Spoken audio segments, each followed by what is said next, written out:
देखिए, ममता बनर्जी के गवर्नेंस के ऊपर ये अपने आप में एक बहुत बड़ा काला धब्बा है कि जब हाईकोर्ट की तरफ से एक रिपोर्ट भेजी गई सुप्रीम कोर्ट को कि आपके आदेशानुसार हमने यहाँ तमाम डिस्ट्रिक्ट सिविल जजेस से हमने बातचीत की, न्यायिक अधिकारियों से, जिसे एसआईआर के काम पे लगाना है, तो जजेस ने कहा कि वो अपनी सुरक्षा को लेकर के चिंतित है।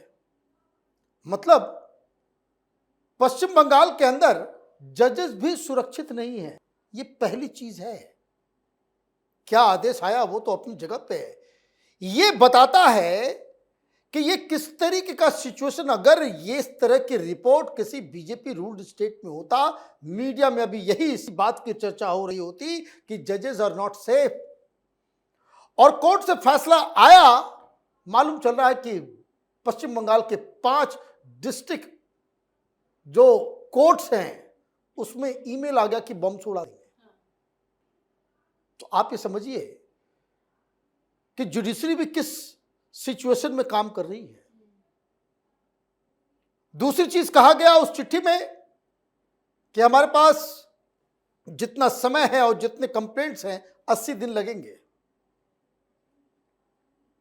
तो सुप्रीम कोर्ट ने आज जो सुनवाई की उसमें 3-4 चीजें और ये बिलबिलाते रह गए, कहते रह गए, लेकिन एक भी बात टीएमसी के वकीलों को, मन सिब्बल साहब हो चाहे कल्याण बनर्जी, उसकी नहीं सुनी गई।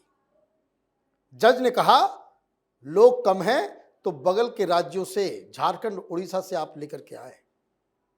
अब यहां तो फेल हो गई ममता बनर्जी। उनको तो लग रहा था कि भाई टाइम क्रॉस होगा तो फिर ये मामला आगे टलेगा, लेकिन चीफ जस्टिस ने कहा कि बाहर से लेकर के आओ। उन्होंने कहा कि नहीं नहीं नहीं नहीं नहीं। कल्याण बनर्जी वो चीख पड़ा, कहा कि माय लॉर्ड ये तो वही दिक्कत हो जाएगी कि ये जो वो बांग्ला नहीं जानते वो जजेस कैसे काम करेंगे। तो चीफ जस्टिस ने डांटा। उन्होंने कहा कि भाई हम इतना दिमाग मत लगाओ, हमने हिस्टोरिकल कंटेक्स्ट को भी समझा है।